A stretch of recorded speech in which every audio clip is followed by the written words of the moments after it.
माननीय मुख्यमंत्री महोदय, आपली जी होमगार्डची जी एक ब्रँच आहे आणि त्या होमगार्डच्या ब्रँचमध्ये काही आपण त्यांना ट्रेनिंग देऊन आपण जे गार्ड लावतो, बराचसा मोठा वर्ग आपला गार्डमध्ये जातो आणि त्यांना ट्रेनिंग देऊन त्यांना मानधन वाढवून त्यांच्या रिझर्वेशन जे आहे पुन्हा पोलीस भरतीमधलं ते जरी वाढवलं तर बराचसा प्रश्न ताण कमी होईल.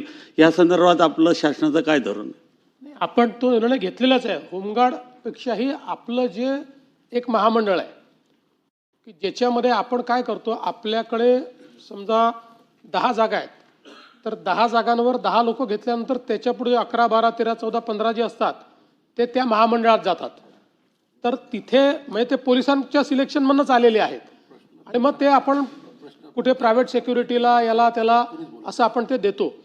मागच्या काळामध्ये आपण हा निर्णयच घेतला की जसं आता मुंबई आहे, मुंबईमध्ये जोपर्यंत भरती होत नाही तर ती गॅप भरून काढण्याकरता आपण कंत्राटी पद्धतीनं त्यांना 11 महिन्याकरता त्या ठिकाणी घेतो आणि ही गॅप भरल्यानंतर त्यांना तिथे परत पाठवतो. तर वेगवेगळ्या ठिकाणी त्यांना अशा प्रकारे ते काम मिळतच असतं. त्यामुळे ते आपण ऑलरेडी घेतलेला निर्णय आहे तो.